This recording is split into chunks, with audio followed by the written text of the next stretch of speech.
ஒரே நிமிஷத்தில் இந்த ஸ்நாக்ஸ் வந்து செஞ்சிடலாம். ரொம்ப ஹெல்த்தியான ராகி புட்டு எப்படி செய்யலான்னு பார்க்கலாம்.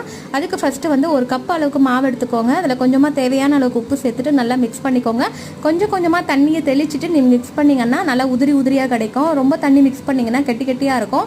ஸோ உள்ளே வேகாத மாதிரி இருக்கும். நம்ம நல்லா மிக்ஸ் பண்ணிவிட்டு இந்த மாதிரி கொழுக்கட்டை மாதிரி பிடிச்சி பாருங்கள். அது நல்லா பிடிக்க வந்துருச்சு அப்படின்னா மாவு ரெடி ஆகிடுச்சுன்னு அர்த்தம்.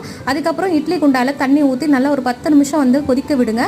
அதுக்கப்புறம் மீடியம் ஃப்ளேம் வச்சுட்டு இட்லி பாத்திரத்தில் ஒரு தட்டு வச்சுட்டு இந்த மாதிரி போட்டு நல்லா ஒரு 10 மினிட்ஸ் குக் பண்ணிங்க அப்படின்னா சூப்பராக வந்து ராகி மாவு ரெடி ஆகிடும். அதுக்கப்புறமா வந்து தேங்காய் துருவல் சேர்த்துட்டு அதில் தேவையான அளவுக்கு சர்க்கரையும் சேர்த்துட்டு ஏலக்காய் இருந்ததுன்னா அதை நல்லா நுணுக்கி போட்டு சேர்த்திங்க அப்படின்னா சூப்பரான ஒரு ஹெல்த்தியான ரெசிபிங்க.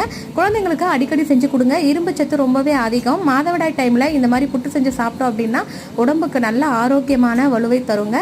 கண்டிப்பாக இந்த ரெசிபியை செஞ்சு பாருங்கள். யாரெல்லாம் இது வரைக்கும் செஞ்சுருக்கீங்க அப்படின்னு சொல்லுங்கள். வீடியோ பிடிச்சிருந்தா லைக் அண்ட் ஷேர் பண்ணிக்கோங்க. தேங்க்யூ.